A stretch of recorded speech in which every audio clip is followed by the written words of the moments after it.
I'm here with Grant Ament. Grant, welcome to the show.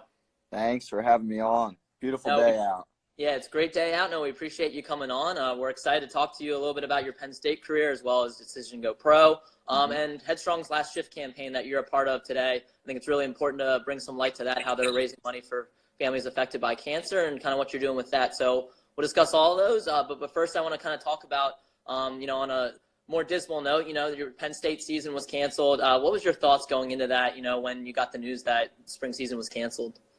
Yeah, it was a wild few days. We were down in South Carolina. We played Furman on that Tuesday night. Came out with a win. We were thinking everything was all right. Wednesday swung around. We were just hanging out at the hotel.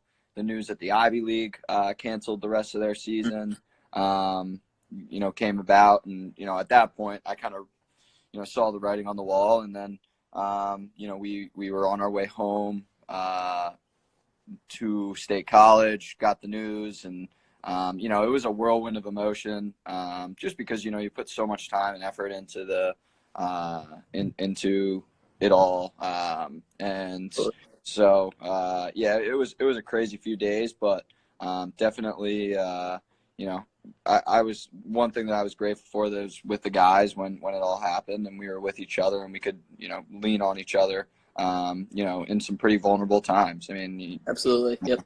Emotional times. So that was probably one of the only saving graces of it all, that we were all together. But then again, it's also worse because we were together. So, double-edged sword.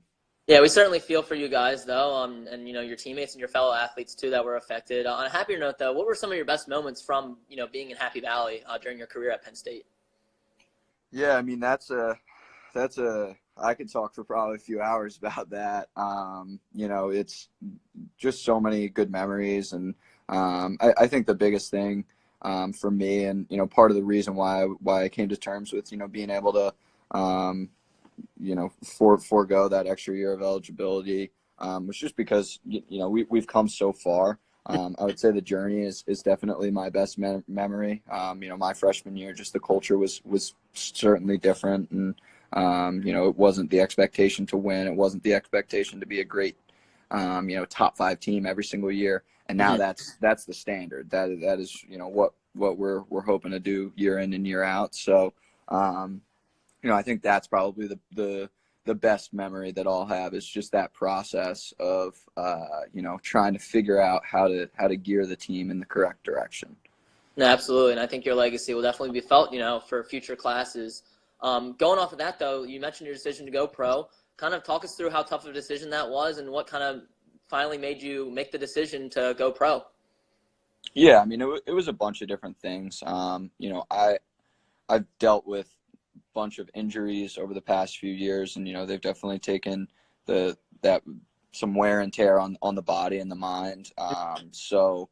Specifically this fall, had a pretty bad injury, and multiple surgeries, and it was not the most fun thing to go through, that there's no guarantee that would happen again, but it definitely took its toll. And then, once I got to the spring, I definitely wasn't playing at 100%. So, it was disappointing, and it was a mental battle a lot of the time. So, I felt that, going through that again another year probably isn't in the best interest of me and my family. But at the same time, the PLL offers a great platform for specifically, lacrosse athletes, and being able to go full time as much as I can. So, it was a tough decision. But at the end of the day, I'm already a 5th year. I've already did that extra year. So, I'm excited for what's next. And for anybody that does want to decide to come back, I totally support it. I think it's a complete personal decision. And for me personally, I was ready to move on, ready to graduate, and move on to that next phase of my life and my career. No, absolutely. There's a variety of factors that go into everyone's decision, and it's great that you were comfortable enough to make that decision on your own and with the support of your family. But let's talk a little bit about the PLL and what excites you the most about going pro. Yeah, I mean, everybody kind of talks about the PLL and how great it is with social media and all that stuff. my biggest attraction to it, to be honest, is just the talent. The talent in the PLL. Being able to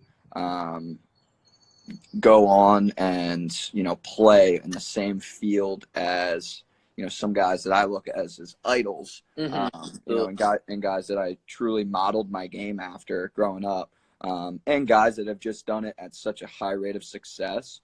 So that I'm most excited for is to be a younger guy on a roster and be a rookie again and be a sponge to all of those veterans in the league who have seen it for so long, and they've dealt with certain changes, switching leagues and that kind of stuff, and just kind of being able to pick their brains and get the most out of it, and then hopefully add some of their stuff to my game, because I think there's a lot of stuff that those guys do in that league that I think I could probably translate into my game, but I got to play with those guys and be able to learn and get better. So I think that process is definitely something that I'm excited for, is just being able to go back on a field eventually and still be able to get so much better, because I think for me specifically playing with those guys, I'm just scratching the surface. Those guys make everybody better. So that's probably my top thing that I'm excited for. Yeah, no, definitely. And I know, a few of those players, specifically Rob Pennell, who still plays, as a guy you kind of have a relationship with, as well as Mark Millen, a former player. So talk about how those two guys have kind of been a mentor to you throughout your career. Yeah. So I'll start with Mark, because him and I go way back. Him and I started going to his camps when I was younger, and we started a friendship throughout, and he's a great mentor for me. Obviously, an all-world player. So first and foremost, still watching him shoot and do his shooting demos like at camps, like I could still watch it all day. But he's a guy that really has had such success with just lacrosse. So he's a huge mentor of mine, and luckily he's got younger kids who I try to take under my wing. His oldest is in 9th grade at McDonough, so trying to stay involved in their lives, and it's kind of come full circle. But then in terms of Rob, him and I kind of developed a relationship after I broke my foot my junior year, so in 2018, because he did the same thing, and he was coached by Coach Tambroni. So him and I kind of hit it off, and we worked together last summer. I worked his Attack Academy camps, and hung out and got to know each other a little bit more on a personal basis. And now we're working together. We just launched the Attack Academy app, and we're hoping that can gain some steam, and Attack Academy in general.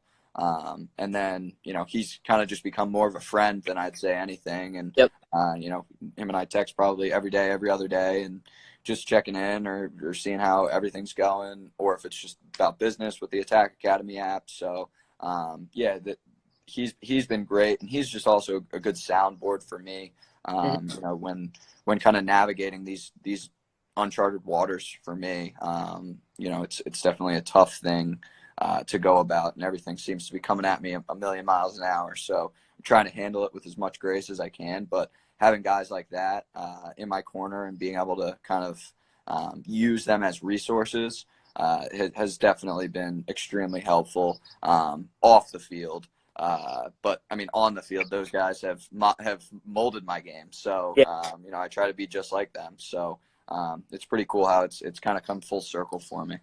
No, that's great. The final thing I kind of want to talk about before we open up to fan questions is, let's talk about this HEADstrong Foundation last shift campaign. You're a part of that. If people don't know what HEADstrong does, they support families that are affected by cancer. It's not just, helping, them financially, but providing them a place to live, like Nick's house, as well as, transportation costs. So they really do a lot. Talk to us how you kind of got involved with HEADstrong Foundation and the last shift campaign that's going on today. Yeah. So I got my shirt on right now. I ran it this morning. not the best time in the world, but, certainly not Tyler Dunn's time. Tyler got like 18 minutes or something like that, something absurd. But yeah, so we went to Nick's house before we played UPenn. We went the Friday before we played UPenn, just to see it. For those that don't know, Nick's house is they basically house families for those who are affected, who are in the Philadelphia area, to be able to go through cancer treatments. So they house families and loved ones in that process. And so it was a really cool thing. And so Pat Callaluri, Nick's brother, Nick is who Headstrong Foundation is based around. Him and I kept in contact, and then, he gave me a call and he pitched this idea to me. And luckily we got Mike from Princeton and Allie from Stony Brook hopping on with me, kind of, spearheading it. We're really happy with how it's going. We have over 1,000 participants. My Instagram's blowing up today. People, tagging me and tagging Headstrong. I mean, Headstrong stories so long. So it's really cool how the lacrosse community has really come together in this. I think it's pretty powerful, and I think the biggest thing that attracted me to it is, specifically in times like this, everybody tries to attach themselves to something greater than themselves. That's what sports does to us. That's what team sports do, and that's something that we're all missing right now, specifically the lacrosse community. So I thought it was a pretty cool thing to be able to all band together and, go out, get some exercise. It's not the worst thing in the world to go, get some exercise, and, all do it together. So all in all, it's been a great experience. Pat's been unbelievable. Jennifer Hoffman's been unbelievable over at Headstrong. So, really excited for how it's done. Raised a bunch of money. I'm assuming they'll release the numbers tomorrow. If not, I'll release them. So yeah, it's been really cool. No, that's great. You guys can still participate too. Feel free to check out Headstrong's website, and you guys can still run. It's pretty much a 5K that you run on your own time. Whether it's the treadmill or outside. Obviously keeping social distancing in mind. But it's something you can do and kind of help raise money for the Headstrong Foundation. So we appreciate what you're doing with that, Grant. With that, let's kind of open it up to some fan questions. We have one from All-Star 9 Shrek. He wants to know what players you're looking forward to go against and play with the most in the PLL. Go against, definitely number one's Chris Sabia. Pending the team that I go to, I guess it's kind of all up in the air. But him and I are good buddies, and we actually just spoke on the phone yesterday. He's one of my good buddies. We went against each other for 4 years in college, so that could be cool. And then playing with or against, I look at all the top guys. A few that come to mind. Kyle Harrison's definitely number one. He's I modeled my split dodge after him. So, that's kind of how I learned how to do it. Tom Schreiber, definitely, best player in the world, in my opinion.